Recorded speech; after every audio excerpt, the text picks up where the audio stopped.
مرحبا بكم متابعي قناة تيكي تاكا سبورت في هذا الفيديو الجديد الذي فيه سنعرض لكم ترتيب مجموعة المنتخب العراقي بعد الخسارة اليوم أمام المنتخب الأرجنتيني ب3 أهداف مقابل هدف.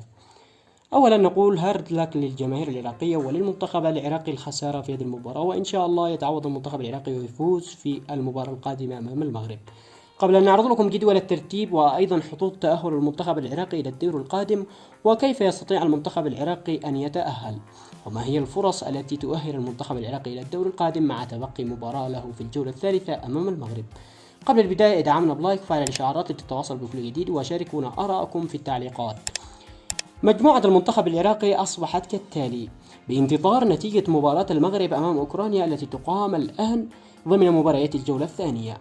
حاليا المنتخب المغربي إذا تعادل سيكون متصدر المجموعة ب4 نقاط، وإذا فاز سيكون متصدر ب6 نقاط، والأرجنتين ستكون ثانيا ب3 نقاط ولكن بفارق الهدف عن العراق لديها 3 نقاط ولكنها استقبلت 4 أهداف وسجلت 3، أما الأرجنتين فسجلت 4 واستقبلت 3.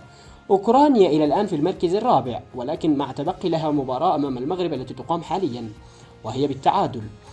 إذا فازت أوكرانيا سيصبح الترتيب متساوي ب3 نقاط لكل منتخب، أما إذا فازت المغرب فستتأهل رسميا وسيكون لديهم النقاط 6 نقاط.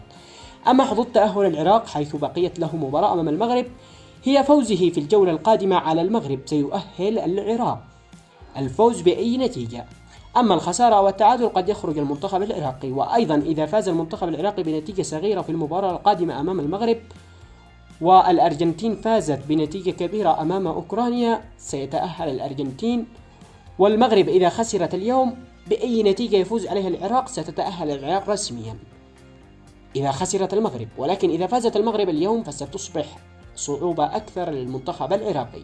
سننتظر المفاجآت من مباراة الأرجنتين وأوكرانيا.